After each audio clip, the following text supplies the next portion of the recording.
I imagine that right now you're feeling a bit like Alice, tumbling down the rabbit hole. Let me tell you why you're here. You're here because you know something. What you know you can't explain, but you feel it. You felt it your entire life. That there's something wrong with the world. You don't know what it is, but it's there, like a splinter in your mind, driving you mad. It is this feeling that has brought you to me. This is your last chance. After this, there is no turning back. You take the blue pill, the story ends. You wake up in your bed and believe whatever you want to. You take the red pill, you stay in Wonderland, and I show you how deep the rabbit hole goes. All I'm offering is the truth, nothing more. For we are opposed around the world by a monolithic and ruthless conspiracy that relies primarily on covert means for expanding its sphere of influence, on infiltration instead of invasion, on subversion instead of elections, on intimidation instead of free choice, on guerrillas by night instead of armies by day. It is a system which has conscripted vast human and material resources into the building of a tightly knit, highly efficient machine that combines military, diplomatic, intelligence, economic, scientific, and political operations. Its preparations are concealed, not published. Its mistakes are buried, not headlined. Its dissenters are silenced, not praised. No expenditure is questioned, no rumor is printed, no secret is revealed. But I am asking your help in the tremendous task of informing and alerting the American people. And now, welcome to another episode of Down the Rabbit Hole. Here's your host from federaljack.com. It's Popeye. Ladies and gentlemen, welcome to another live edition. It's January 17th, 2014. Tonight, I'm going to be debunking the DEA and the mainstream, more so Nancy Grace, their propaganda the past day or so, especially Nancy Grace. She's been ramping it up hardcore. And I discussed this already last week a bit, that one of the reasons why Nancy Grace is opening her mouth is because CNN is changing things, and Headline News, the network that she is at currently, doesn't look like it's got too much of a bright future. And she doesn't look like she's got too much of a bright future. So she, of course, is trying to take on an issue. That way she can get her name in the headlines, get the ratings up. She's doing this for attention. She probably doesn't even believe half the crap that's coming out of her mouth, because when you hear it, you'll see. And I'm going to apologize in advance for making you listen to Nancy Grace, but in order to tear it apart and debunk the garbage that I know most people with at least half of an active brain cell don't listen to her. But there are some people that do. Why, I don't know. But I'm going to rip her propaganda apart. And her and this former addict / counselor attacked their guest over legalization and cannabis, and she just throws out some erroneous crap. So I'm going to debunk that, and I'm going to play some audio and rip apart the DEA official who was testifying to Congress, and just the emotional retardation that was being spewed forward. There's no more scientific evidence, none of it. It's all kids are going to get hurt, and oh my God, the fire and brimstone are going to shoot up out of the sky, and be afraid, be afraid, be afraid. All of this is the death throes of the drug war.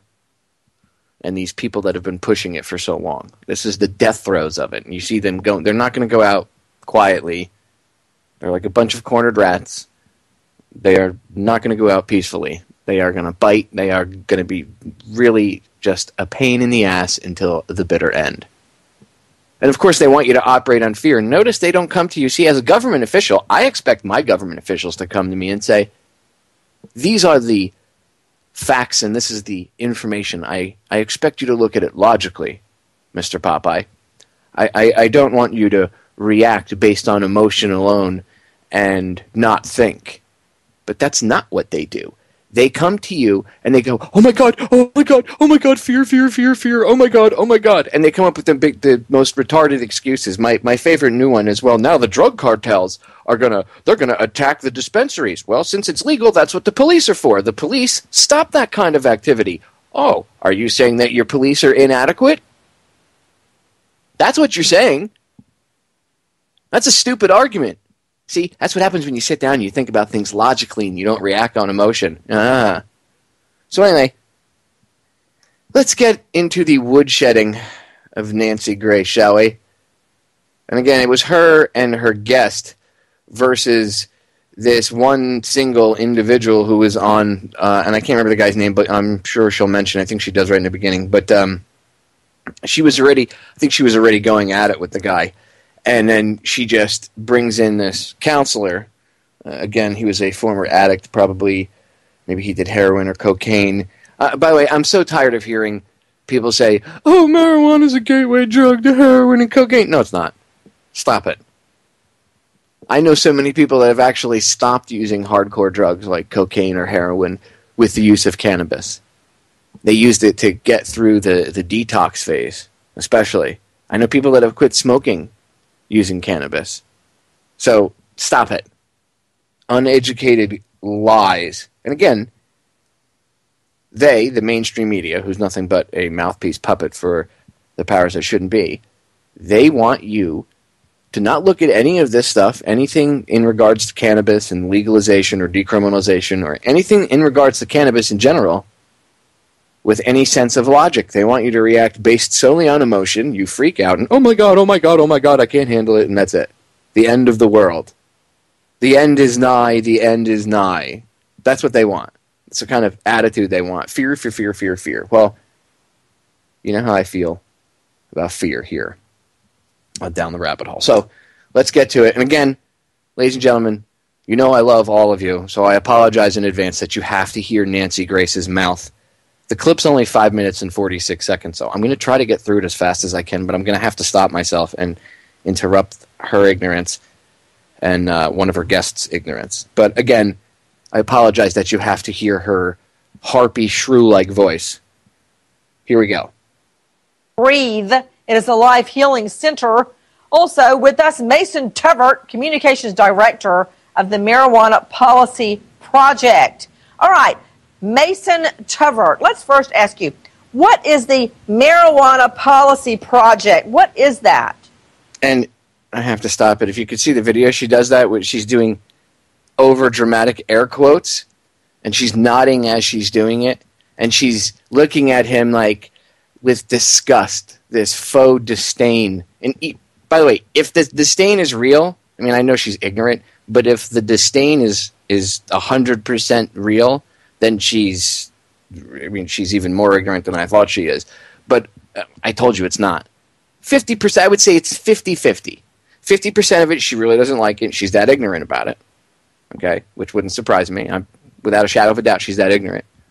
But the other 50, okay, we'll say 80%, 60% ignorant, 40%, I'm trying to keep my job, so I'm trying to stay relevant. That's why she's talking about cannabis, but I digress. And again, she brings up her 2 kids as if anybody cares about her mistakes. Okay, I don't care what you did. Don't punish me because you didn't put your diaphragm in. And yes, people might get offended at me saying that to her, but she shouldn't have procreated. Nancy Grace is one human being we could have done without procreating and creating more children on this planet. I'm not attacking her kids, but I feel bad for actually her kids and her husband. Poor guy. Wait till you'll hear. She even talks about him. You could tell the poor guy's probably henpecked. Oh. I feel, run, dude, run. Anyway, back to the clip. And do you get paid by them? Well, yeah, that's my job. Our goal is to end marijuana prohibition and replace it with a system where marijuana is regulated and taxed and treated similarly to alcohol. It's a system that a majority of Americans now think would be a much preferable system to the one that we have. Okay, and again, in a nutshell, if you could, you think marijuana should be legalized because why? I mean, you do know it's addictive, highly addictive, right? Well, marijuana's addictive properties have been found to be actually pretty mild compared to not only alcohol and tobacco, but even caffeine. So, the question is this. So are you admitting that it is addictive? Adults, Nancy? You do admit that it's addictive. So is sex, so are video games. The thing is that you do not like the people that use marijuana. I disagree with you. You just don't like people who use marijuana, and you want to see them punished. That's not it. But the fact is that they're normal people just like you. They enjoy using marijuana for the same reasons people like having a drink after work, and they shouldn't be made criminals for it. Actually, Brad Lamb, the reason I'm against the legalization of pot is because I've seen too many felonies. And I don't mean pot sales. Wait for it. Wait for it. Here comes one of my absolute favorite pieces. Wait for it. Just wait for it. Or growing pot, like this guy up in Connecticut. I mean people on pot that shoot each other, that stab each other, strangle each other, drive under the influence. People on pot who shoot each other, stab each other, shoot each other, and stab each other, strangle each other. That's my other new favorite. They strangle each other, really. All you people that use cannabis out there, you're all horrific murderers. You stab people, you go around shooting people, you get high, and you grab plastic bags, and you suffocate people. What kind of monsters are you, you dangerous pothead? Oh, my God. I mean, if Nancy Grace, if you actually believed what she just said, then you really, I'm sorry, I'm not really sorry, but don't take this the wrong way, I guess I should put it, but you're ignorant. People don't get high, okay, and smoke pot. Let's rephrase that, because I can't stand that term. People don't ingest cannabis and go out and commit felonies like start shooting up restaurants and rob places. In fact, insurance companies, I think it was about a year ago, the insurance companies put out a report that said that people it was in 2013, I believe, that the users of cannabis are actually safer drivers because they drive slower, and, they're just overall safe. It's actually, if you had to look at anything that you can ingest, and I forget what else was, I know obviously alcohol is, compared to alcohol, the two, there's just no comparison, and what's legal, right? But they won't tell you that. Anyway, I want to try to get through this clip as fast as I can. I don't want to drag out Nancy Grace's voice any longer than I have to for you poor people. But you can see how she's got an attitude already. I'm against it because people shoot and stab and kill. And then the guy next to her, her part of the peanut gallery, keeps chiming in. It ruins lives. No, the cannabis doesn't ruin any lives, actually. You'll hear evidence coming up of it actually improving people's lives. Yes, you're going to hear that evidence. You're going to hear about how it saved people's lives. You know what ruins people's lives? The war on drugs. And the idiots who pursue it, thinking that they're doing the right thing. The idiots that have actually brainwashed themselves into thinking that they're doing the right thing. Remember, there's a lot of people that wouldn't have jobs if the war on drugs went away. Right? No such thing as perhaps maybe some incentive to keep the war on drugs perpetuating. Right? No. None at all. I know, that's a conspiracy, Popeye. Anyway, back to ignorant Nancy Grace and her guest.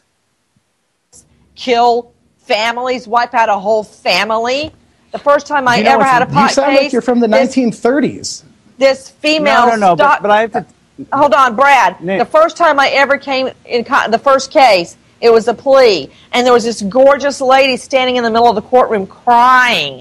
And I didn't understand. I said, well, what is this case? Somebody else was taking a plea, and they said she's a stockbroker. She got addicted to pot.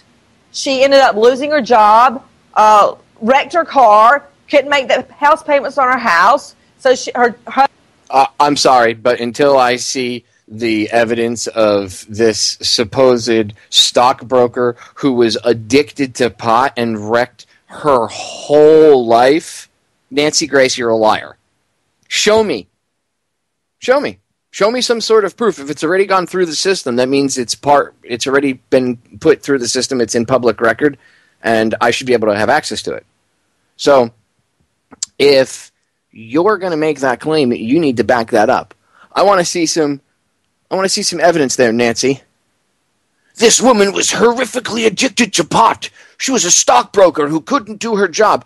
Yeah, Nancy, I think if she was a stockbroker and she was addicted to anything, it was probably cocaine. Yeah, because the stockbrokers that I knew when I was younger, guys that, boiler room type crap, I never saw them smoking a joint because it mellowed them out. No, quite the opposite. I saw them doing stimulants. Or I saw them, I should say, the guys that I knew, I saw them, that's the activity they were partaking in. And when I would say, why, what got you hooked to that? Oh, what got me hooked on coke? Oh, well, Wall Street, the high intense thing, blah, blah, blah, blah, blah. Never once did I ever hear any of them say to me, I got addicted to that horrible marijuana. That damn plant, it sneaks up on you, and the next thing you know, you're smacking your arm, and you're, oh God, I need a fix. No. If they were addicted to anything on Wall Street, it was probably cocaine, which that could be the truth, but she's probably lying to you. Really? The woman was so addicted to pot that she lost her house, she couldn't make her car payments. How much weed was she buying, Nancy? How much cannabis was this woman smoking?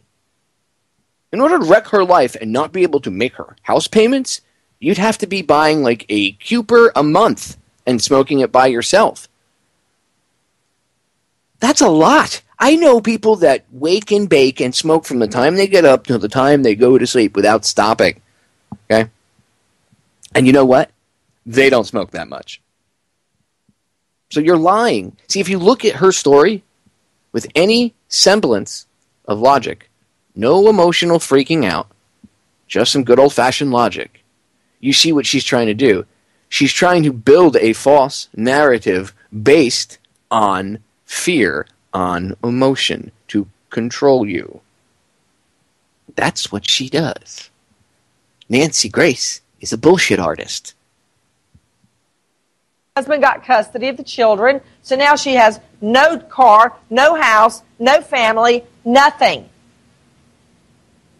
And the advocates for pot, to your point, sir, that's advocating pot, is they're so thin-skinned. On one hand, they're saying, hey, it's no big deal, it's not as addictive as alcohol or meth, it doesn't wreck as many lives. And then I have all these moms over here with whom I work, and on Twitter, Nancy, who have said, this has wiped out our family. This has caused a lot of pain and suffering in the lives of our loved ones. So the pot advocates have terribly thin skin, and I think there's really the pot profit motive that he's really advocating for more than anything. Brad, let me ask you a question. And pot does wreck a lot of lives. Sir, I work for a nonprofit organization. You're a treatment specialist who gets paid because people get referred to treatment when they get arrested for marijuana. I mean, this is absolutely ridiculous. Oh, bam! See? That's called shutting your opponent down in debate. He was being attacked, and the other guy, no evidence. You notice, let's see, the clip is 5 minutes and 46 seconds in total. We're 3 minutes and 20 seconds into it. Have you noticed that, and yes, the guy advocating for the legalization of cannabis, he's given some statistics. He hasn't thrown maybe some science out there. But have you noticed on the other end, there is none of that.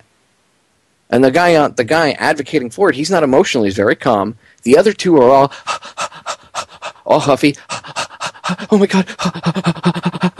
It's the way they present it. And by the way, that's done on purpose too. Acting.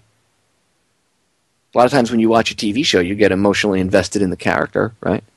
You get attached to them because the actor can make you physically, literally, you can physically feel an emotional connection to their character. Well, what do you think these people do when they go on TV? It's the same crap.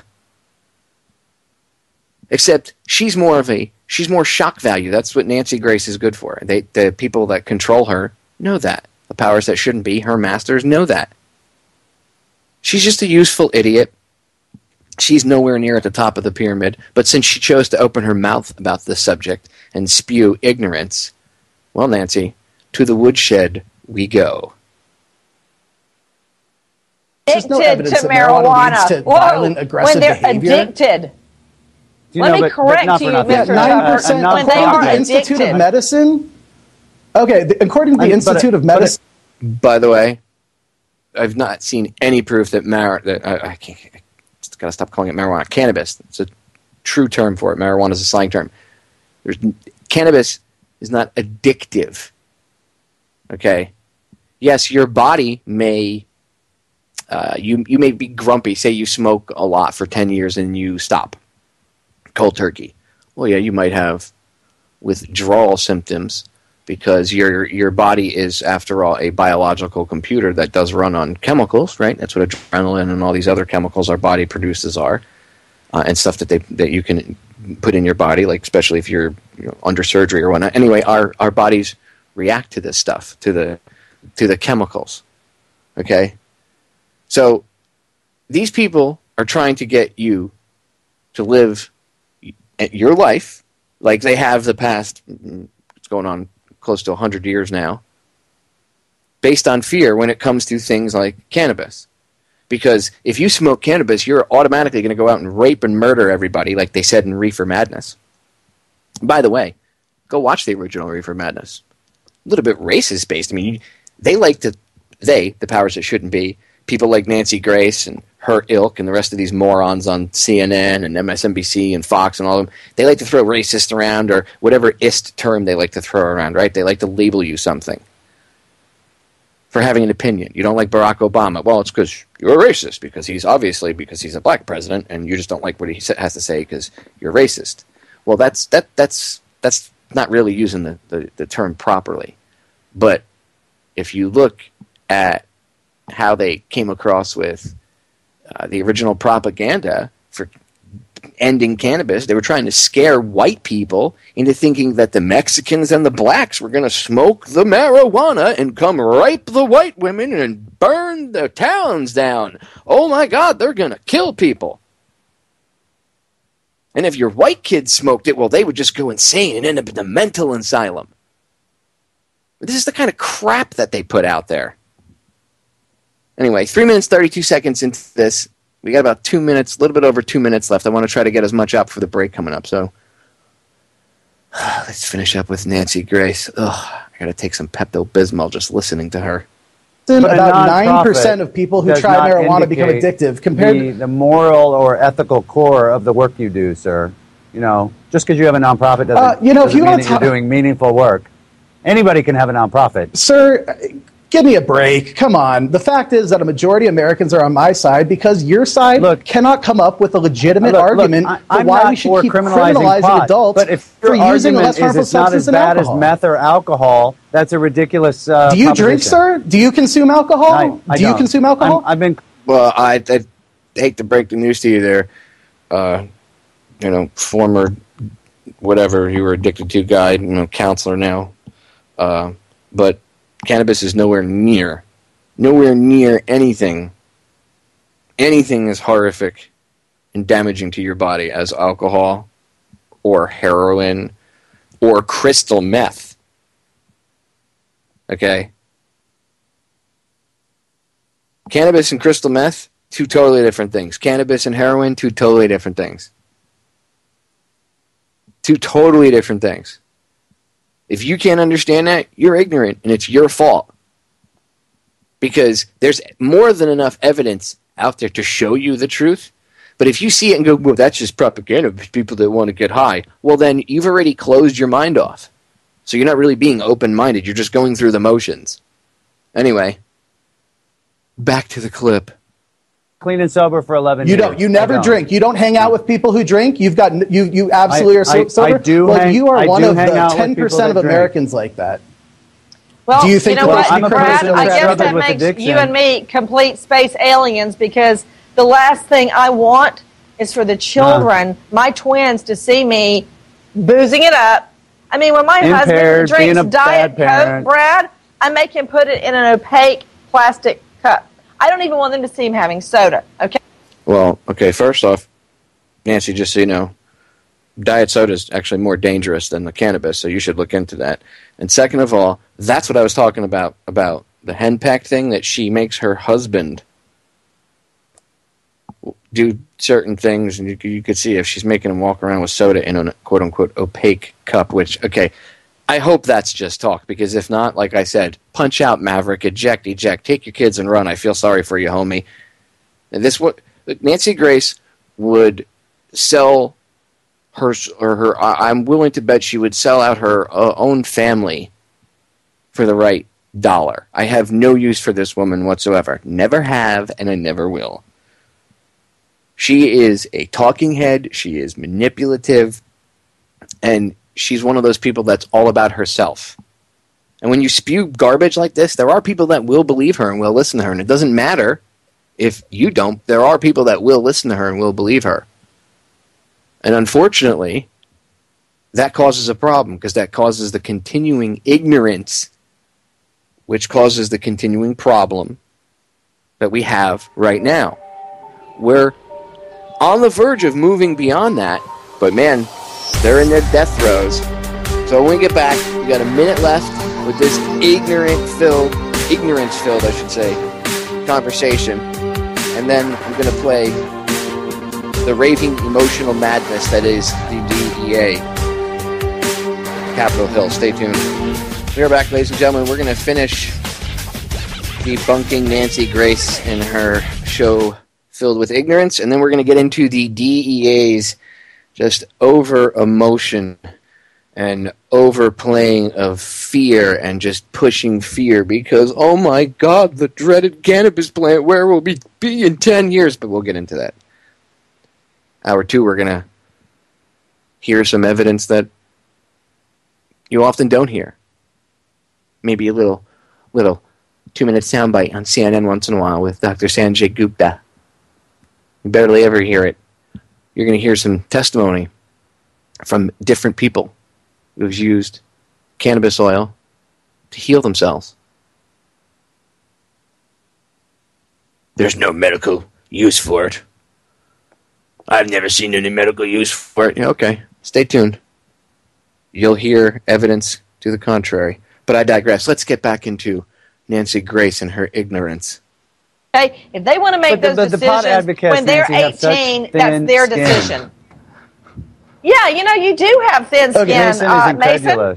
You seem like you can't believe somebody can live without drinking or being high. I mean, first of all, having this argument of they have thin skin, that doesn't make even any sense. You see, what you're listening to is somebody, the guy for cannabis legalization, trying to have a real debate, and then you're hearing a false debate. Remember, I've talked about logical fallacies, right?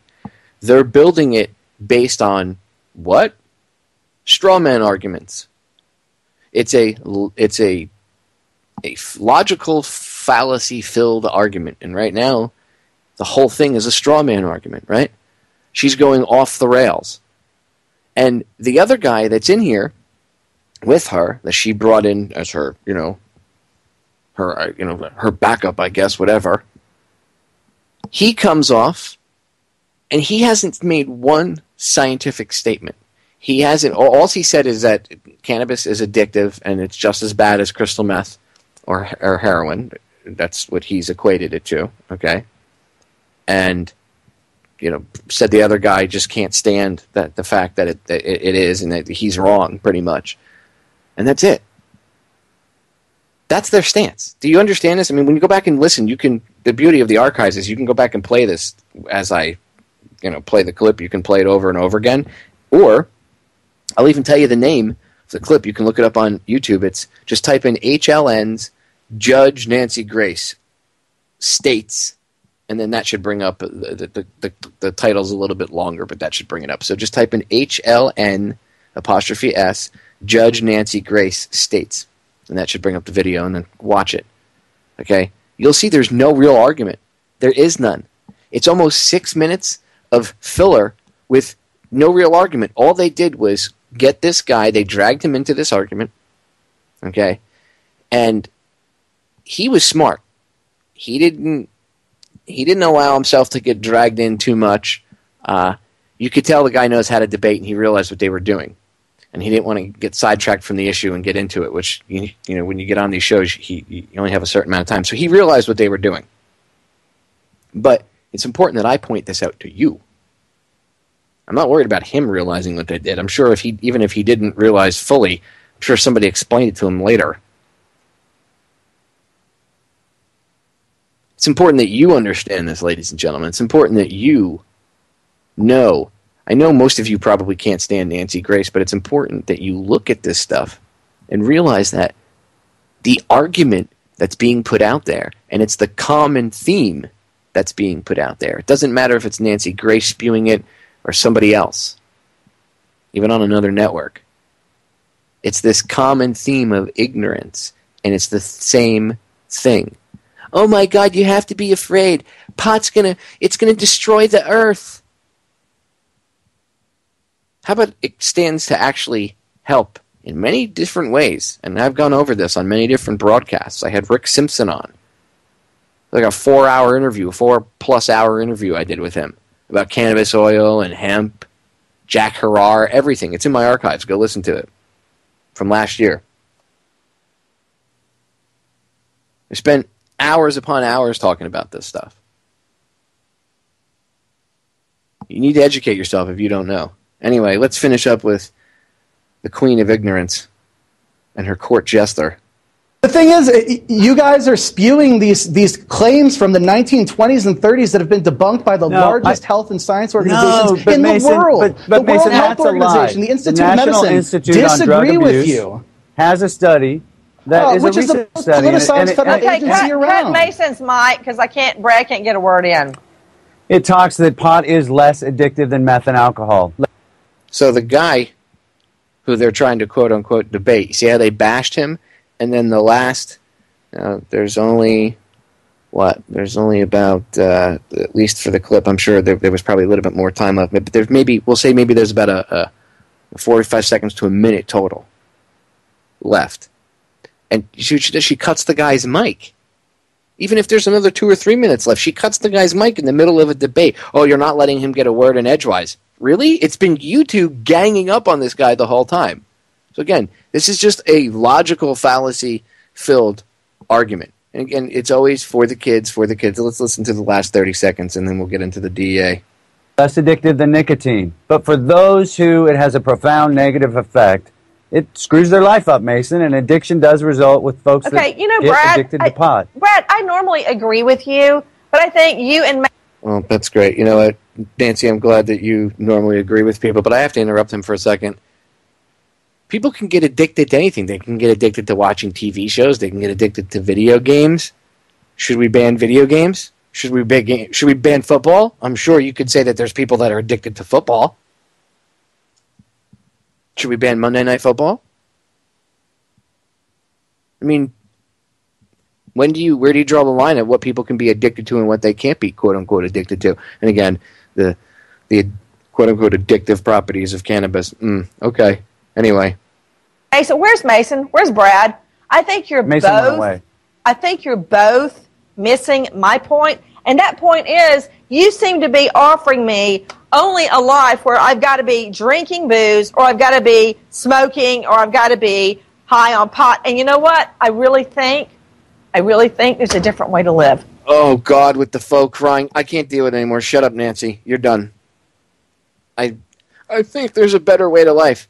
You know, you're going to hear how smoking pot has made people's lives better.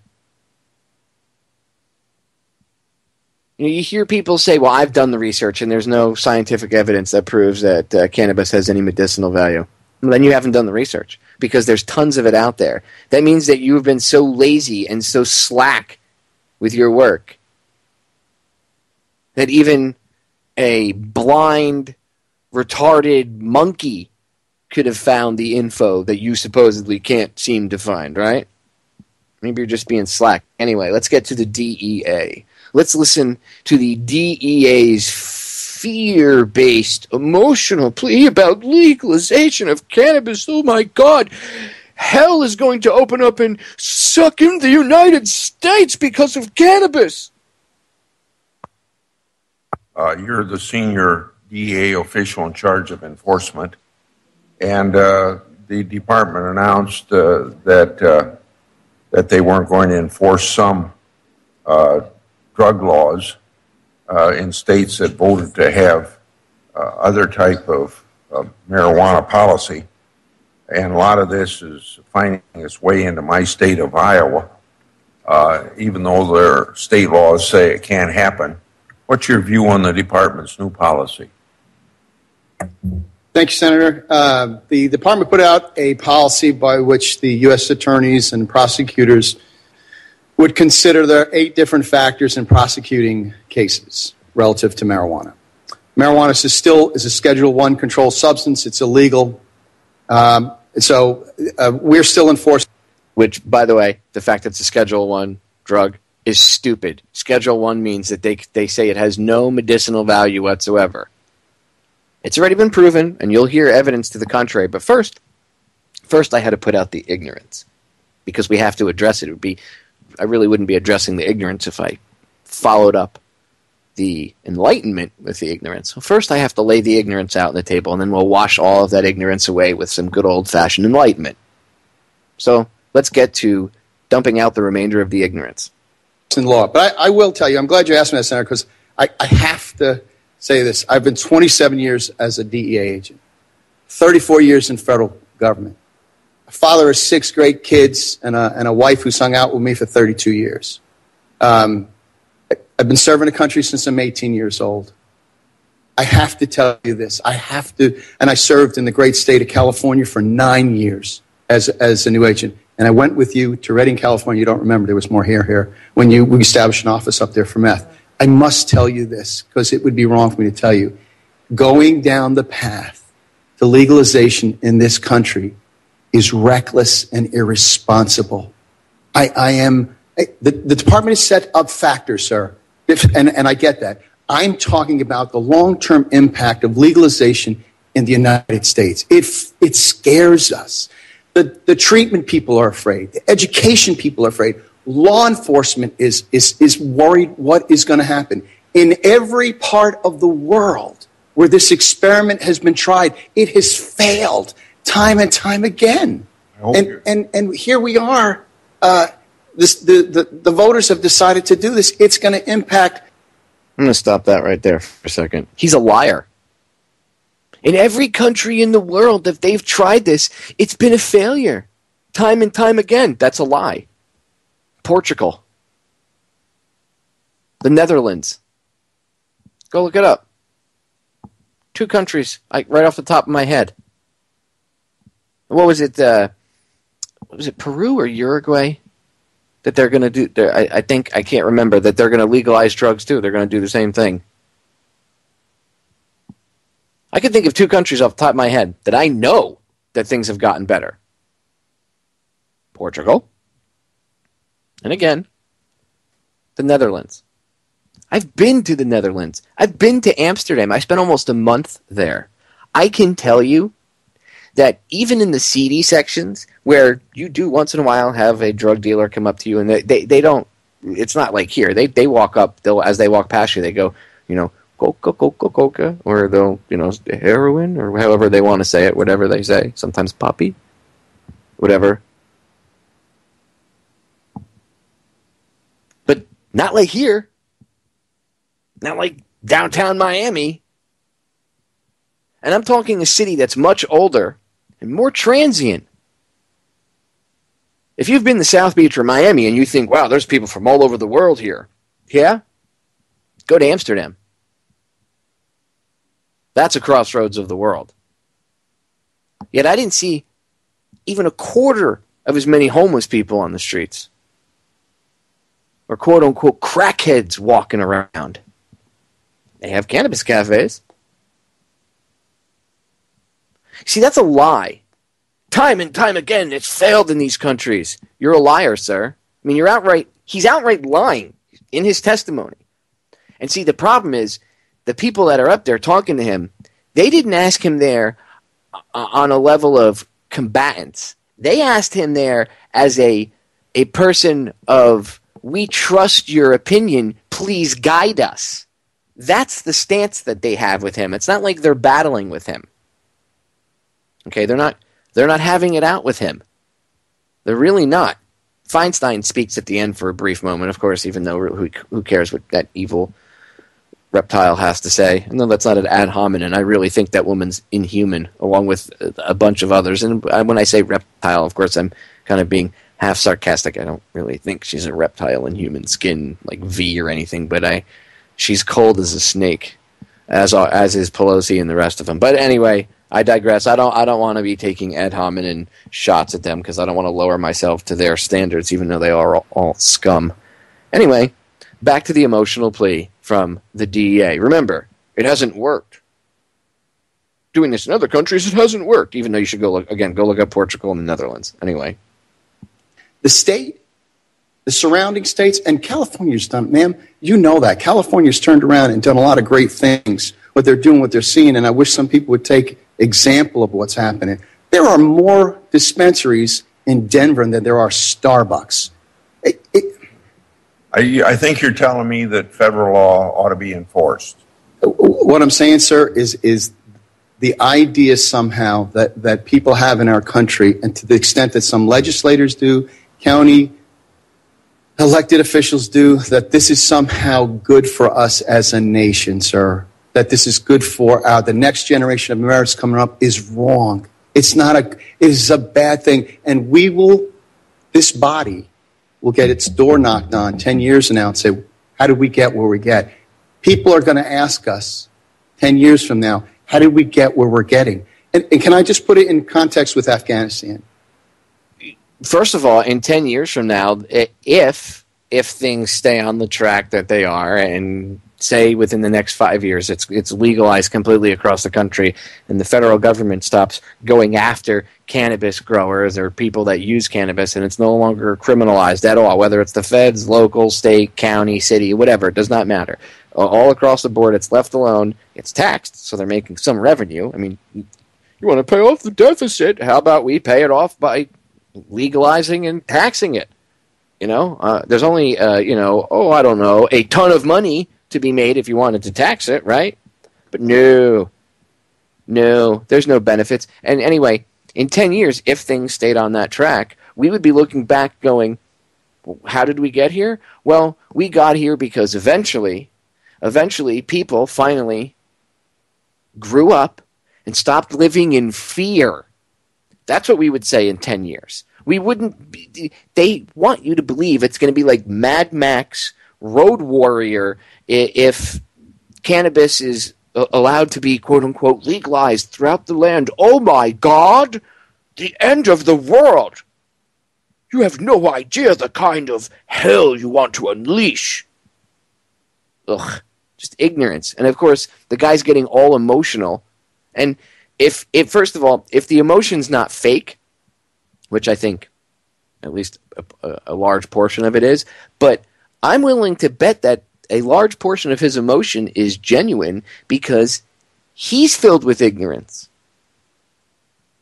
And it's like the blind leading the blind here. These are the people that make our laws. At the International Drug Enforcement Conference that was held in Moscow, which is a planning and an operational meeting that we have every year, where we partner with new partners. Last year, we were in Moscow, 100 different nations. Can I tell you, we're sitting there, the administrator and I meeting with everyone, whether they be political leaders or law enforcement leaders. Almost everyone looked at us and said, why are you doing this? Yeah, I think what they were referring to was the opium cultivation and protection of the opium crops in Afghanistan, perhaps. I don't really think they're worried about cannabis.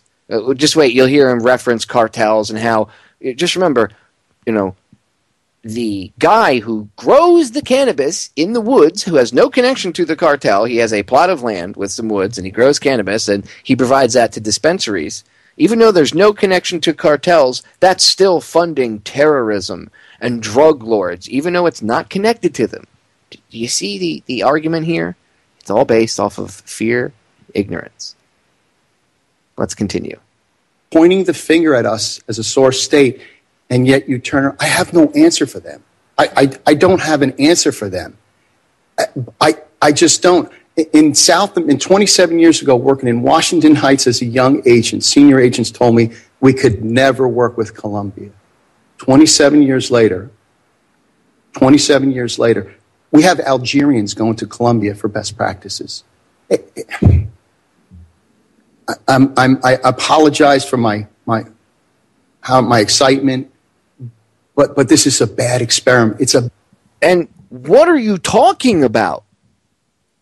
Is anybody even on track? I've tried not to interrupt them as much as I can. If you're paying attention, now he's not even making sense. He's like, 20, 25 years ago, I had agents you can't work with Colombia. And now, oh my God. Huh, what are you talking about?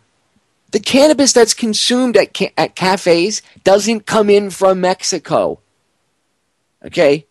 First of all, if it was legal, it would be grown under controlled conditions here. Duh. So you would be depriving the cartels of drugs. Second of all, I'm going to tell you right now, as somebody that used to stop drugs themselves as a Coast Guardsman, okay, I can tell you that the drugs that we stopped, it was not beautiful buds wrapped up delicately and everything. No, it was this crappy brown brickweed. Garbage. Stuff that was probably grown in haste, harvested way too fast, and got just put out on the market for production, and that is it. Just made to make money. Wasn't grown with any love or any intention of helping someone. Which, a lot of this stuff at the cafes, you understand someone that actually grows for these dispensaries and stuff, there's a lot of love and energy put into it. Anyway, it was much different stuff. So I always used to joke around and say, well, as a Coast Guardsman, I'm doing my country a good big favor. People would say, "What do you mean? You're still, I had friends that were, you're stopping, I know you stop cocaine and stuff, but and migrants and terrorists, whatever else you guys do, but rescue people. But the pot, really?" And I would say, "Look, we're protecting you from bad pot. And honestly, it's all that's coming in is brick garbage. The stuff that's coming across the border, brick garbage." Anything, I would say, at least, if you really looked at it, I'm willing to bet at least 70 to 75% of the cannabis smoked in this country, if not more, is grown right here in this country. Okay?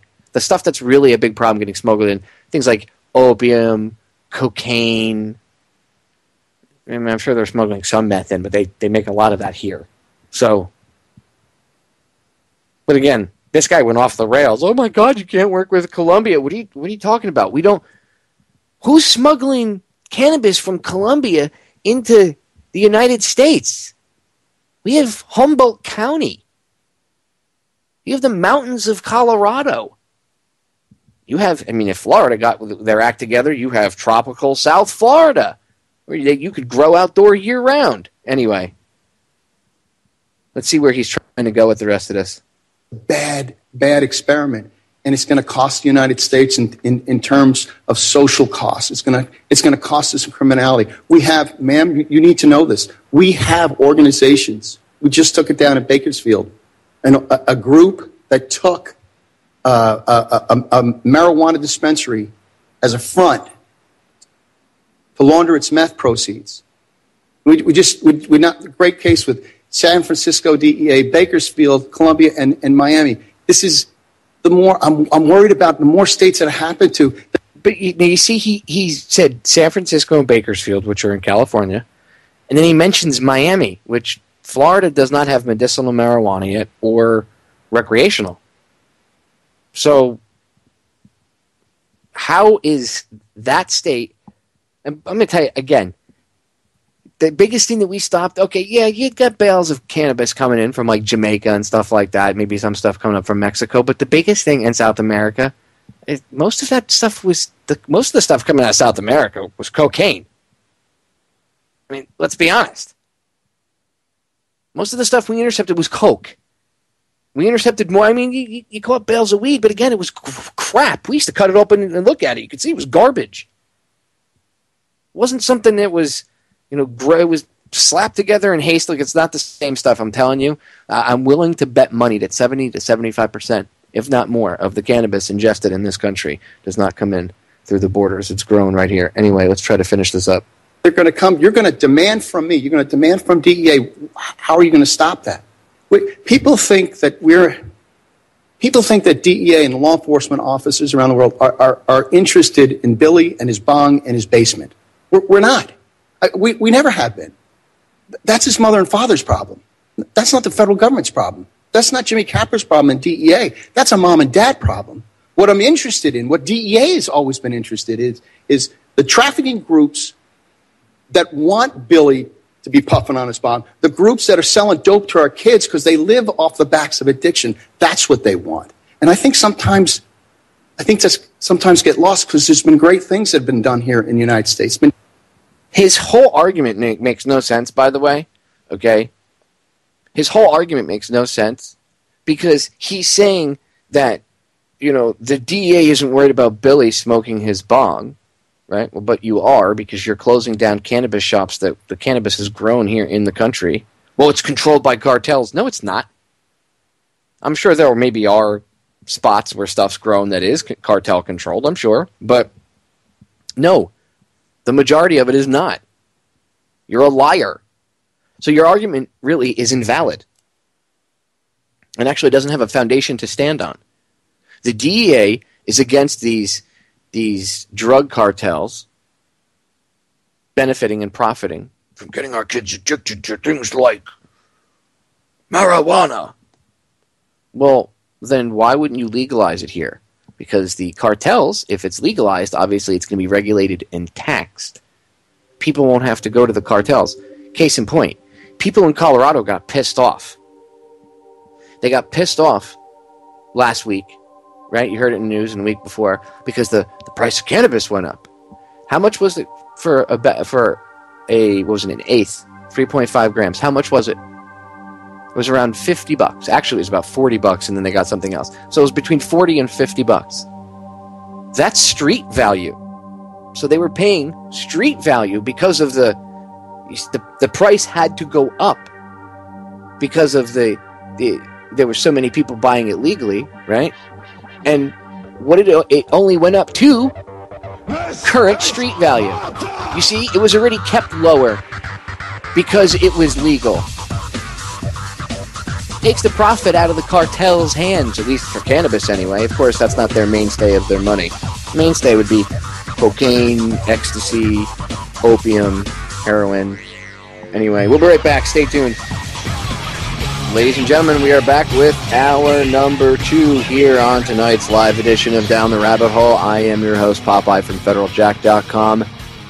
Tonight's edition, I'm going over cannabis.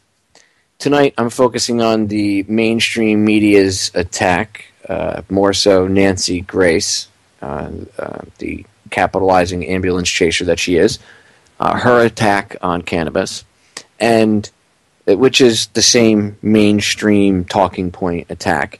And I'm also going over the DA's emotional rant.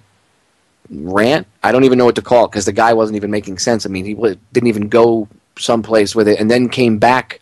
And where we left off, I'm going to finish it up, and then I'll comment as much as I can, but I'm going to try to give the remainder of my time as much as I have to the audio clips I want to play for you because there's just so much evidence, and it's not just about me rambling on and you guys hearing my voice, but to me, you know why I do this. It's about getting the message out to you and getting the information out to you. So I have a ton of stuff that I have to fit in hour number 2. Anyway, let's finish up with this DEA official ranting to Congress. Now, when we left off, he actually made the argument for legalization, decriminalization, just stop going after it altogether. He made the argument for it. actually, instead of against it, because we're against cartels, and we don't want the cartels to be making money off of things that get our kids addicted. Well, then obviously legalizing it would take that out of the hands of the cartels and actually put tax profit into your hands. But I digress, because hey, that's a little bit of common sense. But before I get back into the clip, I just want to remind everybody, he said that, right? You heard him say that. You go back and listen to hour 1 if you didn't hear it. He said, we don't want to, we're not against, what do you say, Billy and his bong in his bedroom? We're against the cartels making money off of our kids being addicted to this stuff. Really? Then can you explain to me why the U.S. government struck a deal with Mexican drug cartels in exchange for info? Between 2000 and 2012, the U.S. government had a deal with Mexican drug cartel, the Sinaloa cartel, that allowed the group to smuggle billions of dollars, billions with a B, of dollars of drugs in return for information on its rival cartels, according to court documents. The DEA was working with the Sinaloa cartel, at the very least closing their eyes to the drug shipments. There's been accusations that they actually helped them transport stuff, which, by the way, that wouldn't surprise me in the slightest bit, because the CIA's done it. The Air Force has inadvertently done it. People should go look up Air America. Anyway. So, remember, he's telling you that his whole reason for being against the legalization of cannabis and people using it here, whether it's for medicinal or recreational use, is because he's not against Billy and his bong. Oh, no, he's against the cartels, but you're working with the very same cartels. You can go look it up.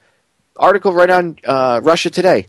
U.S. government struck deal with Mexican drug cartel in exchange for info, dated January 14th, 2014. Excuse me, Mr. DEA official, perhaps you should go read the news. I'm sure you know about it. I mean, if you're a high-ranking official and you don't know about this, then really?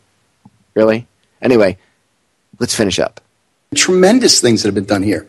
But sir, you asked a question that's really, to some extent, not been answered. It's not been addressed. Ma'am, I know you have. I know you both have.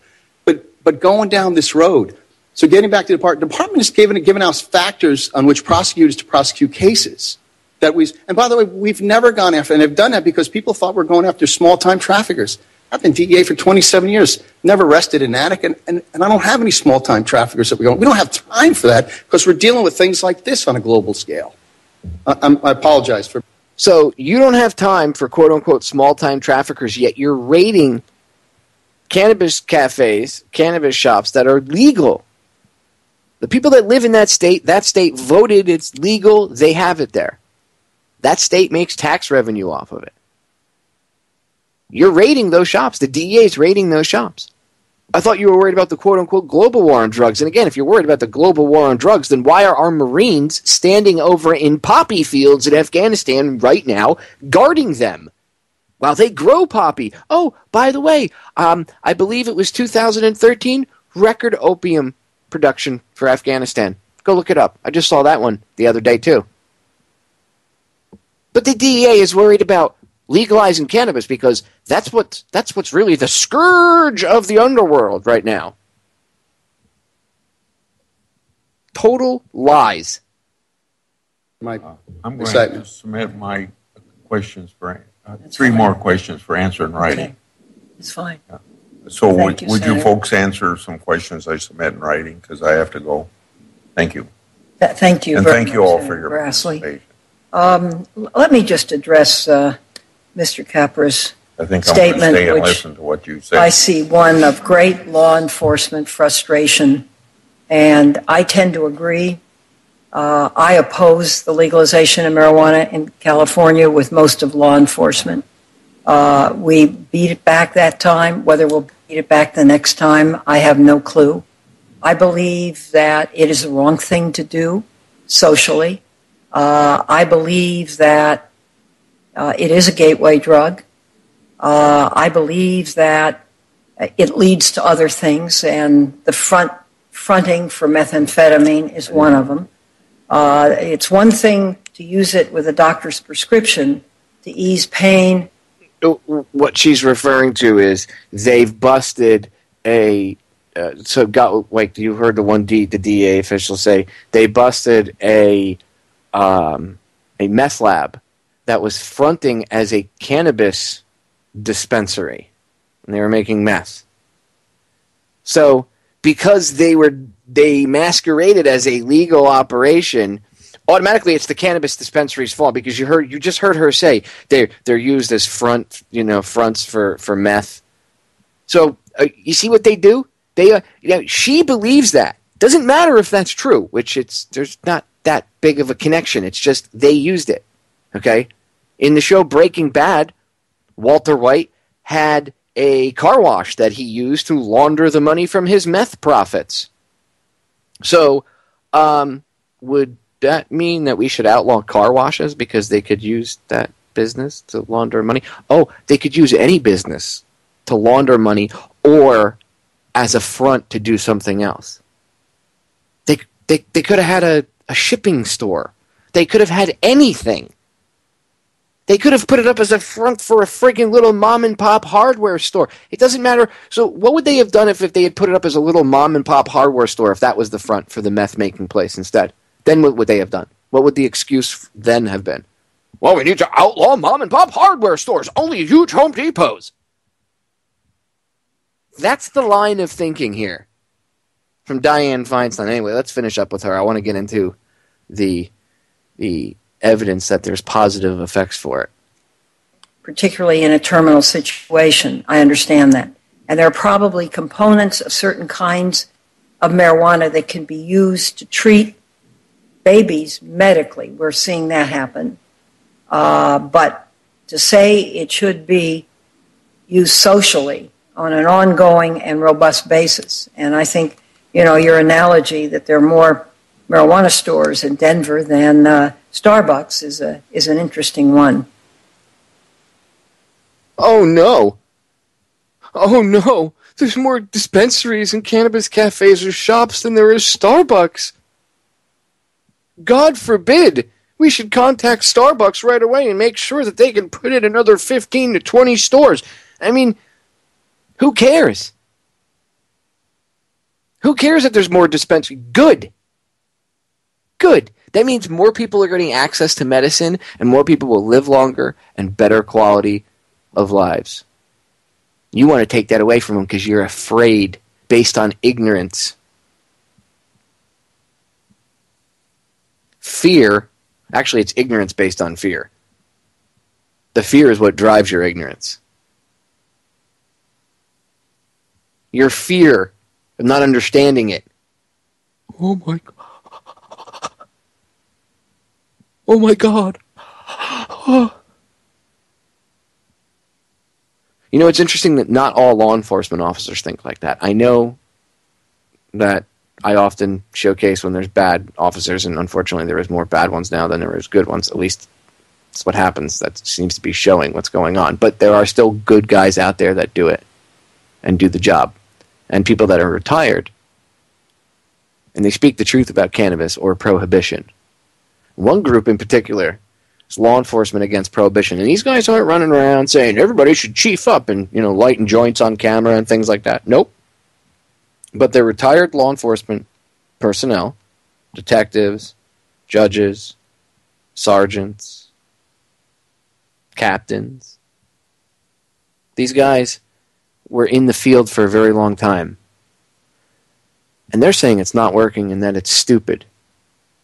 Now, I want you to hear this because this is a very drastically different opinion than what you just heard. And I'm not going to interrupt it because I don't have to interrupt it to point out the fact that there's no intellectual value to it, to point out the fact that they're using logical fallacy-filled arguments, that it's all straw man arguments filled with ad hominem attacks. I don't have to point that out. Because the gentleman you're about to hear is just going to speak from a place of non-ignorance, a place of enlightenment. Different than what you heard from the DEA agent. Let's listen to what Peter Christ has to say. I'm one of the co-founders of L.E.A.P, Law Enforcement Against Prohibition, And why we came together as an organization in 2002 is because we see the failure of the policy of prohibition in our society. I was talking to somebody earlier today, and they said, well, you think these gangsters will just become honest people if we legalize drugs? And my answer to them was no. The gangsters will stay gangsters, but most of the people that are involved in this illegal trade, you really wouldn't classify as gangsters. They're more like opportunists. To give you a quick example, in 1919, there was a homicide rate in this country.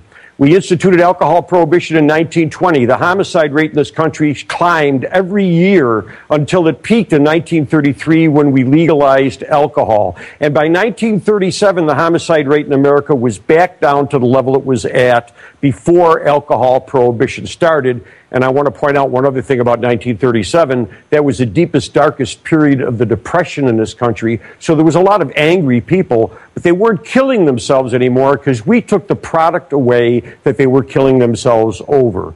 Legalization of drugs is not about the drugs. It is about the gangsterism and terrorism that is supported by the illegal marketplace in this country. Law enforcement was designed by a guy by the name of Robert Peel over in London, England in the early 1800s. And he designed an organization of law enforcement that would protect people from other people doing them harm. When you institute a prohibition like we have with drugs in this country, what you are doing is not protecting people from other people. You are attempting to use law enforcement to protect people from themselves. Protecting you from yourself is a function of family, church, education, and the healthcare system. It never is and never should have been intended to be a law enforcement function. We are out there enforcing morality when we enforce drug laws, and that is not our job. We were not trained to do it. We are not capable of doing it. And if anything else, you see the failure of it. We've been doing this for over 40 years since Nixon kicked it off, and the drugs are more available, pure quality, and cheaper than they've ever been before on the streets of America. And we've had 40,000 deaths in Mexico in the last 5 years fighting over this drug trade. Plus, we've destroyed more lives than the drugs have by incarcerating people and hanging felony convictions on them and denying them college educations, denying them jobs for no good reason. And one other thing I want to point out, just in case people think that if we do it hard enough, this is actually going to be doable to make drugs go away. We have the largest prison system on the planet. And I would like to point out one of the most efficient prison systems on the planet. And in that huge, efficient prison system, we do not have one drug-free prison in America. And if you cannot keep drugs out of prison, who is going to be delusional enough to think you can keep them out of a free society? We are spending $70 billion a year in this country trying to win this drug war. We could revert that to using that in our prison systems, in the treatment community. We can spend that money other ways. Plus, if we legalize it, I'm sure we're going to tax it. Of course we're going to tax it. We're going to generate income from it. Plus, we'll create jobs. Plus, we'll bring the hemp industry back, which was also outlawed in the 1930s when they outlawed marijuana. And the hemp industry is a very strong industry. I speak to a lot of Rotary clubs, Kiwanis clubs, Lions clubs, and I start out my presentation by asking them, do you think we can win the war on drugs? Now, let's define what winning war means. We won the Second World War. We don't fight the Germans and the Italians and the Japanese every once in a while. The war is over. We won it. It's done. Okay? That's what one war was. So if we win the war on drugs, that means we've taken the word marijuana and heroin out of the dictionary because we've defeated the drugs. They're gone. And I ask people to raise their hands, and nobody ever puts their hand up to think that's possible. So now let's change the discussion. If instead of talking about things like drug-free and winning the war on drugs, we start saying things like drugs are always going to be in our society, they're always going to be here, which group of people do you want to run the marketplace? Do you want it run by gangsters, thugs, and terrorists who have 13-year-old children selling drugs on street corners? Or do you think that maybe a licensed, regulated marketplace where we can set age limits and distribution points and control purity of drugs is a better system? Call me crazy, but I'm not a prohibitionist. This isn't going to solve our drug problem. We have to deal with our drug problem as an educational and a healthcare issue. So, wait, my question would be then, If you're legalizing drugs, doesn't that promote more usage? Gee, I don't know, does it? How many people do you think in America are not using cocaine because they can't get it? So we're saying we're going to take this down to its most minute point and say, just like a pack of cigarettes, if you choose not to smoke, you're not going to do heroin, you're not going to do cocaine. It's interesting when you mention tobacco, because one of the comments I get from people all the time is, if we legalize drugs, what kind of a message does that send to our children? It's condoning. It's saying that drugs are really okay. If you ask any tobacco smoker who's been smoking more than 20 years, if they ever felt condoned in this society, they'll tell you, oh yeah, 10 years ago, 15 years ago, I felt absolutely condoned. Every place I walked into, there was an ashtray. I could smoke at an airplane all the way from New York to Los Angeles. You ask cigarette smokers today if they feel condoned, and they'll tell you no. They feel barely tolerated by the rest of society. And let's also point out another victory. We have gotten 50% of the adult cigarette smokers to quit smoking in the last 10 years without banning one cigarette, without burning or poisoning one tobacco field, just by simply making it less easy for people to smoke, and also by talking against it and pointing out the errors of it. That's the things that work. You know, the drug czar said the other day at a press conference, this drug issue in America is fundamentally a healthcare and an educational problem. And nobody asked him, what other healthcare and educational problems do you think we should use the criminal justice system as our main approach to? Because I can't think of any. So you say do away with all the laws and rules and regulations. Again, you can drink alcohol out in public. I don't know if I would want to see someone shooting up, some heroin next to me.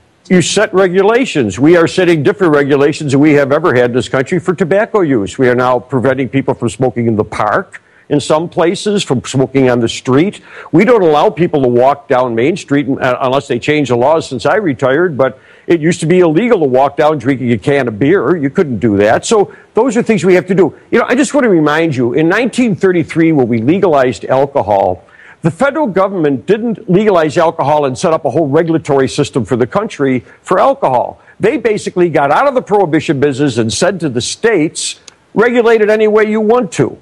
Mississippi didn't end their alcohol prohibition until around 1970. Those are local things to do. What we're trying to do is get the federal government out of the prohibition business and let the law enforcement go back to doing what they're supposed to be doing, and that's protecting people from each other. You know, 20 years of police work, working in the town of Tonawanda community, about 80,000 people.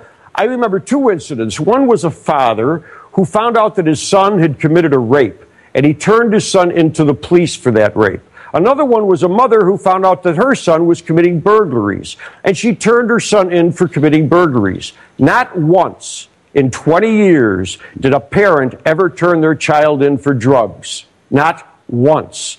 And I can't believe that out of 80,000 people, some mother or father didn't find in the sock drawer a little baggie with something in it. But when it was their child, the last thought in the world was to turn this over to the police. They found other ways to deal with that problem. And we as a society should find other ways. We have 450,000 deaths a year. It used to be, it's probably down a little bit due to tobacco. 150,000 deaths a year due to alcohol. Now, my question is, when you look at all the illegal drugs and you only have 30,000 deaths a year from all illegal drugs combined, the question is, if prohibition is such a good idea, why don't we bring back alcohol prohibition and prohibit tobacco? If it's a good idea, let's do it with all the things we don't like. And the reality is, when I say that to people, they look at me and say, well, that doesn't work. And that's absolutely right. Prohibition doesn't work. There you have it.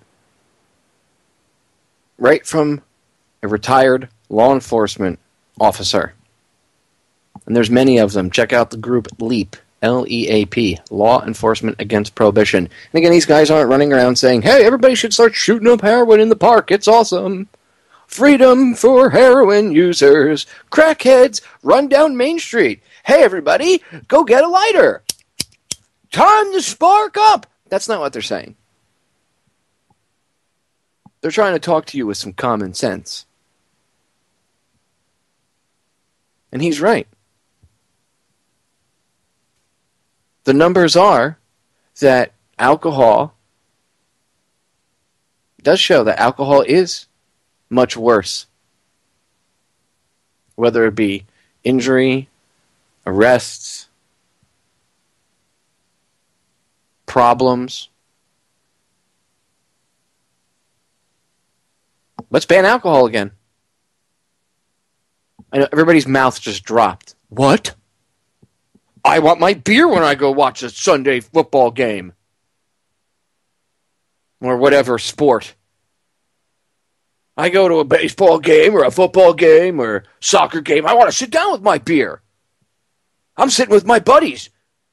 We're in a fantasy football league. We meet up at a bar. We have beers. We watch the games. Well, no. That should be prohibited. Because, look, people get drunk and they have DUIs and they kill people. And alcohol is addictive. People can get addicted to it. So, look, for your own protection, we should ban alcohol again because it's bad for you. I'm just saying. No? No? We shouldn't ban that? Okay. Well, why shouldn't we ban it? Because we already did prohibition and it didn't work. We had a higher rate in crime, higher murder rate. It funded the mafia, the mob, organized crime. Actually, rum running is where NASCAR came from. Interesting little anecdote. But you can go look that up. Guys that used to drive the cars, the rum running cars. Well, once Prohibition was over, they needed something else to do. And they had lived on adrenaline and speed and driving really fast, so they just continued to do it, but in a track instead, and they got paid for it. And NASCAR came to be. Anyway, Prohibition doesn't work. Stupid. Stupid. You're not supporting the cartels by legalizing it and taxing it. You're taking the control of it away. People need to realize you are not going to stop adults from doing this stuff. It's a substance. The adult that goes out and does their research realizes that, wow, cannabis isn't as bad as they say it is. You know, it's like, don't eat the cookies in that cookie jar and then walking out of the kitchen. People are going to go look and wonder why they're not supposed to eat the cookies, okay? And they start to look into cannabis. Perhaps they experiment with it and they realize, oh my God, I didn't go out and rape everybody in the neighborhood and burn all the houses down, and I didn't try to take a busload of nuns and drive it into a wood chipper. No, I had some open thoughts about life. Maybe you had a couple problems in your life. You had a couple roadblocks, and suddenly you found the answer to those roadblocks because you were able to sit and smoke, or maybe it alleviated pain or whatever. See, they don't want that. Again, you have to understand why cannabis was made, quote unquote, illegal to begin with. You have to go back in the history and understand this. I'm telling you, a great book to read. And unfortunately, he has passed on. Otherwise, I would have had him on too. And Rick and I did talk about him somewhat because Rick knew him. But the late, great Jack Harrar. And there's a book that's out by him. His book is called The Emperor Has No Clothes. Go get the book. You want to learn how they made cannabis illegal? It's the same shady way that they passed the Federal Reserve Bill. There was, a minimal amount of people, and then the people that were there were either, in on it or convinced, through whatever type of propaganda. Well, it's the same thing. And they used fear. They used fear of the unknown to these congressmen and women, just like actually, I'm not sure if back then there was actually any women on Capitol Hill. Anyway, they used fear to convince them to vote and pass these laws criminalizing it. And now they're using fear to try to scare you and keep it that way. When you get back, I got some evidence to show you otherwise. Non-fearful stuff. Stay tuned. We're back, ladies and gentlemen. Final segment. All right, so I've debunked the propaganda. Played you a clip from law enforcement against prohibition, so you understand that there are people that were in law enforcement, whether it's judges, police officers, detectives, even some federal agents. I believe there's some. There's at least, I think, one. There might be a retired DEA agent. I could be wrong, but there's a government agent of some sort. Anyway, it's a pretty big group. Anyway, you got a chance to hear from them. So you heard the insanity, the death throes of the war on drugs. You heard some rational thought. And now I'm going to play you some testimony of people whose lives have been affected in a positive way. Not because, remember, you had the addiction specialist on the Nancy Grace debacle there that I took to the woodshed in hour one. You had him, oh, it's ruined lives. It's ruined lives. It just ruins lives. Well, let's listen how it's changed people's lives for the better. Because they don't ever tell you that, right? They don't tell you the positive side of stuff. They pump you full of fear. Be afraid. Be afraid. Well, I'm going to put out the anti-fear. We're going to put out the opposite of that. Let's listen to some evidence from sick people, different things, different ailments, about how cannabis oil, cannabis ingestion in general has helped them. Let's listen to a woman who's got Crohn's disease. My name is Shauna Banda, and I was diagnosed with Crohn's disease about 9 years ago, and had every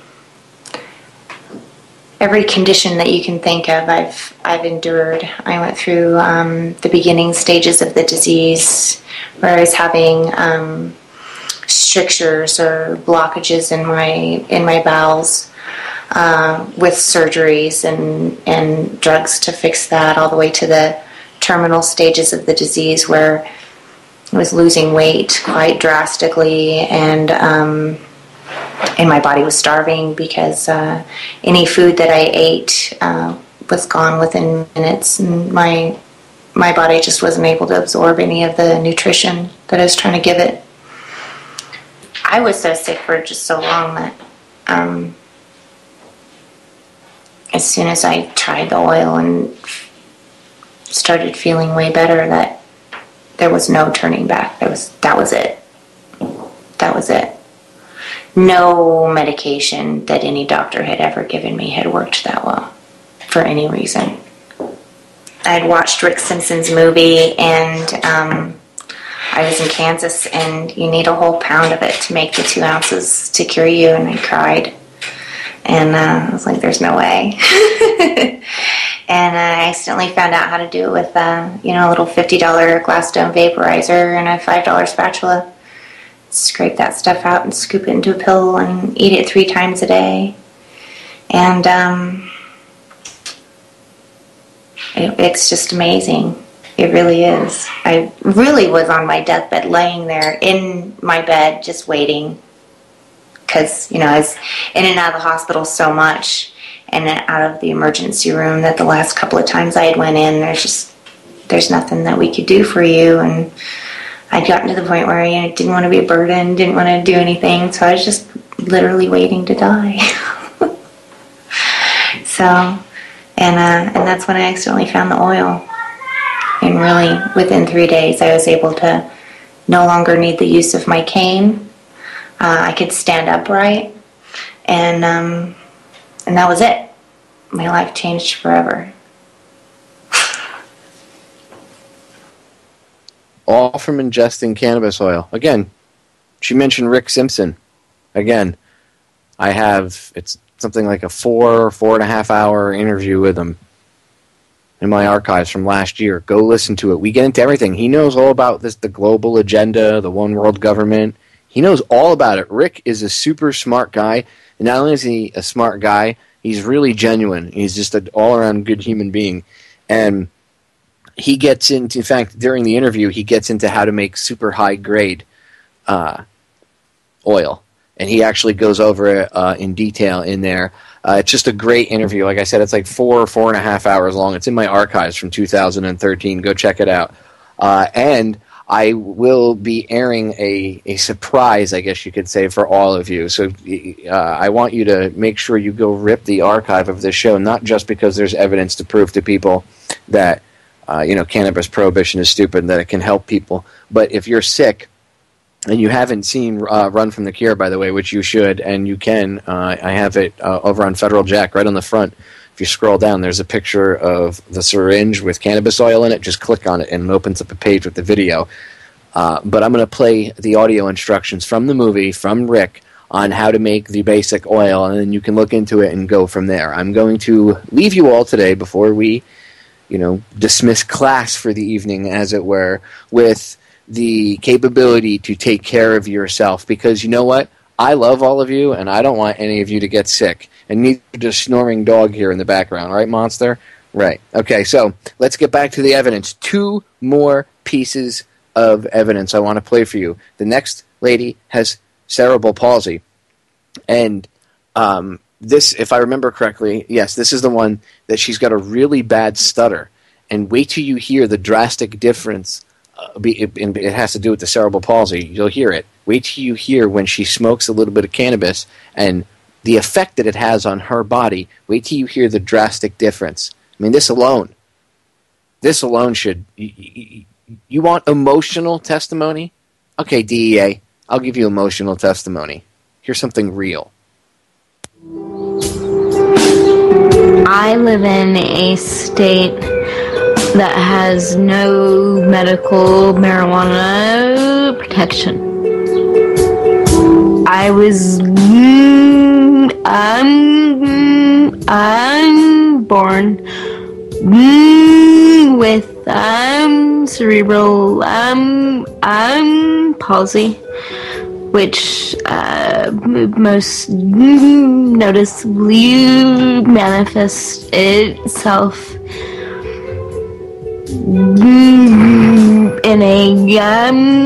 in a severe stutter,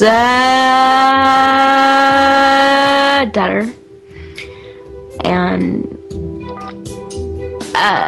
the right side of my body is much noticeably weaker than my left. I have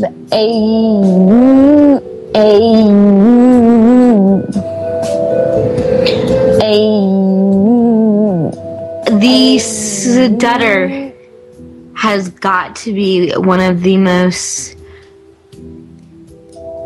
stigmatizing disabilities invented by God. It's very humiliating. My right arm is always very painfully tense. I went through my entire childhood in pain because I couldn't move my muscles.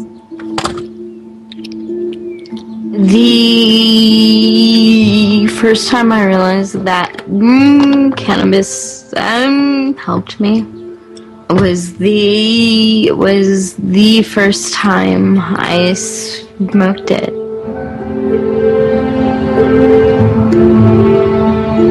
It's been 3 days since I smoked.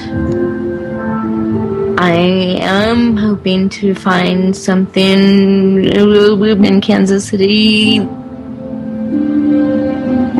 I smoke to be the mother my children deserve, because they're really cool kids. I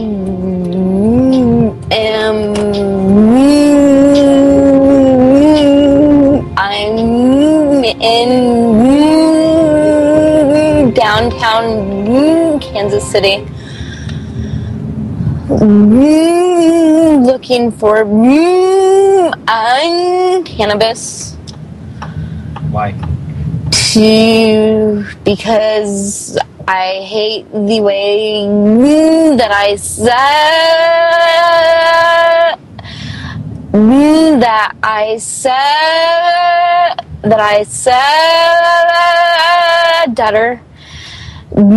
and it's the most effective treatment that I've found.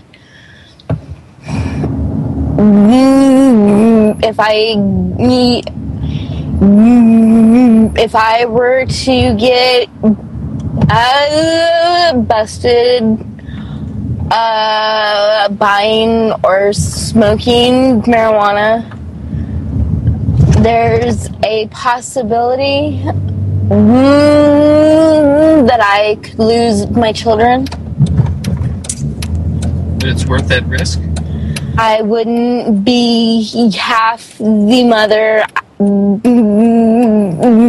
I am without it, because I would just be in way too much pain. So yeah,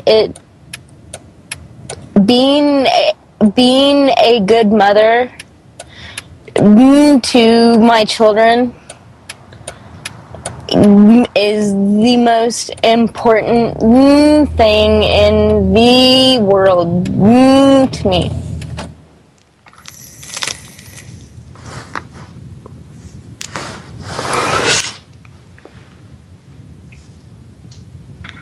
Now, obviously, what you're hearing her do is smoke.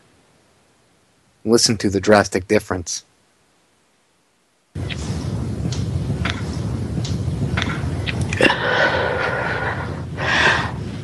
After about the third hit is when I began to feel the tension dissipate.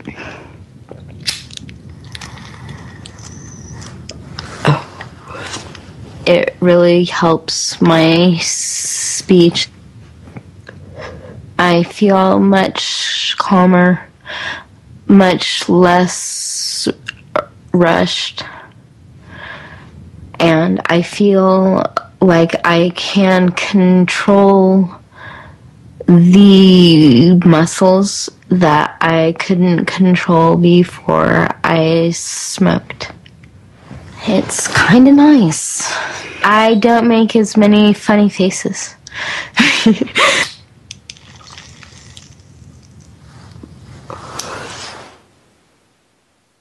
You want emotion?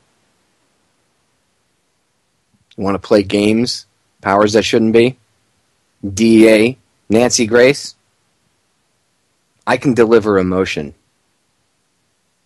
There's millions of people in this country, let alone worldwide, like this lady. And you would deny her. And don't tell me you wouldn't, because just by keeping it a Schedule I drug, you deny, quote unquote, any research. There's no scientific research to back it up. Well, there is. It's just not done publicly, and it's got to be done behind the scenes, because, you see, anybody that would openly try to do it, it's against the law. So hospitals can't do it. They can't get grants. Anyway, we have a limited amount of time, and I have one more piece of audio to play for you, and then I'm going to play the instructions on how to make your own cannabis oil. The Rick Simpson oil, they call it. So here's the last testimony for the night from a lady named Kathy Z. Here we go. I'm Kathy Zamajeromi. They call me Kathy Z for short. I'm a retired pediatric oncology hemonc nurse. I also took care of many other children. I'm now able to meet some of these people that I've cared for in the medical marijuana community, and to be able to help them use this medicine to improve the quality of their life today. And some of the things that this medicine is helping are things that the medicine I gave at that time was a side effect of it, like the spasticity or the different side effects of the AIDS medication or cancer treatments. And now I can look back and say this medicine would have been so helpful all those years for the children. The government has these laws that are completely foreign, that are not even based on truth. How can we enforce a law that is built on falsehood? I originally used medical cannabis by smoking it. With the osteoarthritis that I have and the different ruptured discs and other painful conditions that I have, the smoke would not completely take away the pain, but it did help some. But I was still taking large doses of Norco, and that ended up, I was on antidepressants and sleeping pills. It wasn't until I started eating edibles that I realized that I could maintain my level most of the time. But what I found with edibles was that I had to consume too much during a day's period, and I couldn't eat that much.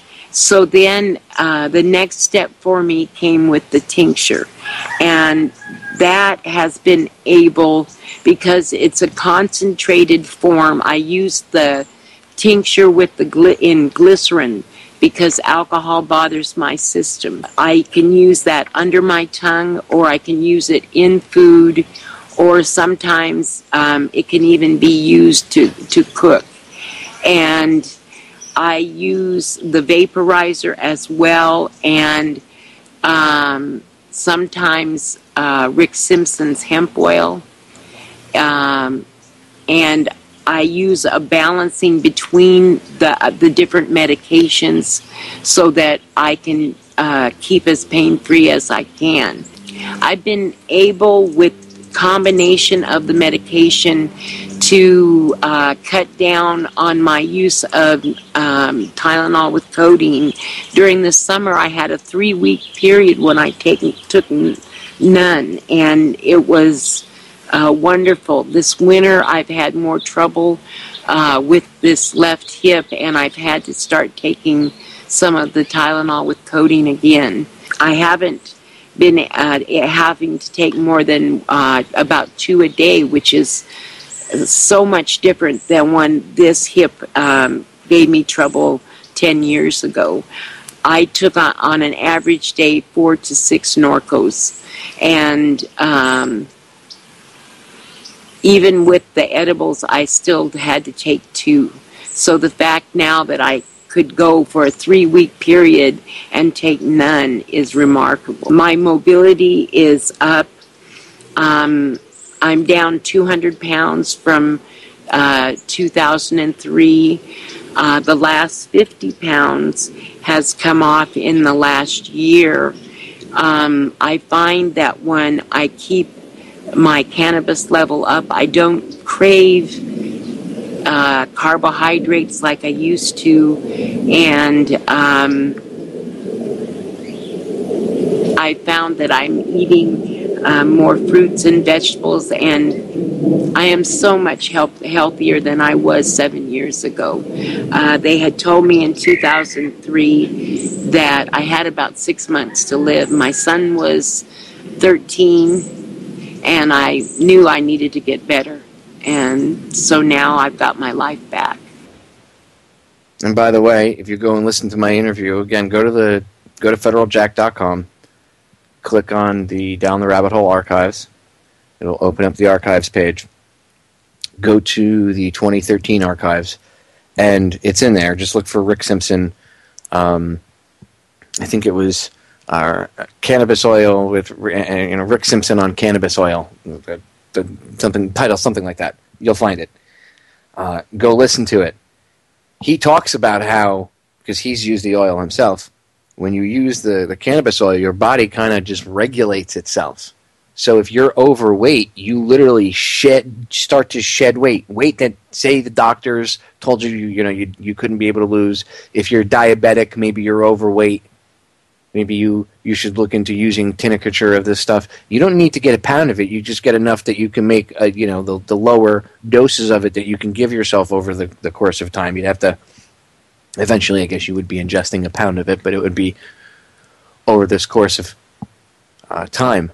And look, there's, like the old expression says, there's more than one way to skin a cat. But we got a few minutes left, and I want to play this audio. This is the basic way of how to make the Rick Simpson oil, but there's, you heard this lady say she came upon a way of, how to capture it in the glass tube by vaporizing it, or in this glass bulb by vaporizing it, and then she scrapes it off and puts that inside of empty. You can get the little capsules, the ones that digest in your stomach. You can get ones that are made out of natural, whatever the hell it is, and she fills those up and takes those like medication each day. So there's different ways to do it, and I urge you to please be careful. Again, Rick and I talk about this in an interview. Go listen to, before you even try to make it or anything like that, Tinnicature, go to my 2013 archives, listen to my interview with Rick Simpson. Like I said, it's like 4.5 hours long. We get into everything, but we get into this in detail. Please educate yourself. Do this safely. Don't do this in your house and blow things up, because that's the new thing. I saw an article the other day. Oh my God, cannabis oil, the new killer, sending people to hospitals with burns, because they're idiots. But there's people that do that with all different types of stuff too. Anyway, we got a few minutes left. I want to play the audio for you. Here you go. Get ready. Take notes if you have to, ladies and gentlemen. This is extremely, extremely important. Again, I couldn't emphasize this enough, that you pay attention to this. Here's the audio on how to make, the basics of how to make the Rick Simpson oil. Sativa strains produce an oil that is a very good antidepressant and tends to energize a person. But most of the hemp oil I produce comes from indica strains. Indica strains tend to relax a person and give them more sleep. Rest and sleep are part of the healing process. Place the starting material, preferably good bud, in a plastic container. Dampen the bud material in the container with the solvent you are using. Then crush the bud material. After the bud has been crushed, add more solvent until the material is completely covered. I generally use pure naphtha, but 99% isopropyl alcohol also works well as a solvent, as do many other substances. Work and stir the contents to let the THC dissolve into the solvent. This process takes 2 to 3 minutes. Drain the solvent from the starting material and put it through a coffee filter. The solvent now resembles the color of gasoline due to the presence of the hemp oil in the solvent. Make sure the area where you are going to boil the solvent off is very well ventilated. The idea is to carry the fumes away from the boiling solvent to reduce the danger of an explosion or fire. Special care must be taken to avoid red-hot elements or a spark of any kind that could ignite the fumes from the solvent. I have found that an electric rice cooker boils the solvent off very effectively. Bring the solvent oil mix in the rice cooker to a boil. Use a fan to carry the fumes from the solvent away. As the solvent boils off, continue adding more solvent oil mix until it is gone. As the level in the boiling pot comes down for the last time, add 8 to 10 drops of water. Since the boiling point of water is much higher than the boiling point of the solvent used, this water that was added allows the solvent to be released as the oil thickens. As the last of the solvent is being released, it is a good idea to lift the rice cooker and keep the contents in the cooker moving. This helps release any remaining solvent and also protects the oil from too much heat. At no time should the temperature of the oil go over 290 degrees Fahrenheit. Gently pour the oil from the rice cooker into a small metal container. Put this container with the oil into a dehydrator, or put the container on a gentle heating device such as a coffee warmer. It may take a few hours to evaporate the water off the oil. In the end, there should be no bubbling or other activity on the surface of the oil. When the oil is hot, it is quite runny, but as it cools, the oil takes on the consistency of a thick grease. Generally, a pound of good hemp bud will produce about 2 ounces of high-grade oil. Ingesting this amount of oil over a 2 to 3 month period is enough to cure most serious cancers. And many other ailments. Now, again, there's ways to, okay, you don't have a pound available to you. In like Colorado, there's a lot of places, obviously it's legal now, that already sell tinnicatures. In places where they have, in all the states that most of the states anyway, that have medical cannabis, they have places that sell tinnicatures and stuff, but you can look it up online and figure out how to do it. Anyway, again, be careful. I'm not advocating building some sort of lab in your place and blowing things up or burning your house down or injuring yourself or others. Do things safely. Do things smartly. Educate yourself more before you even attempt to try to do anything. But look into cannabis oil, cannabis tinctures, cannabis edibles, cannabis butter, smoking. It's not just about people getting high. And you know what? Even if it was, people go out and drink beer, right? I could go off another hour just about that alone. Anyway, I think I've given you enough evidence. Ladies and gentlemen, I'm out for the weekend. See you again live Tuesday. I love you all. As I always tell you, the solutions to our problems are most definitely an inside job. I love you all. I'm out of here.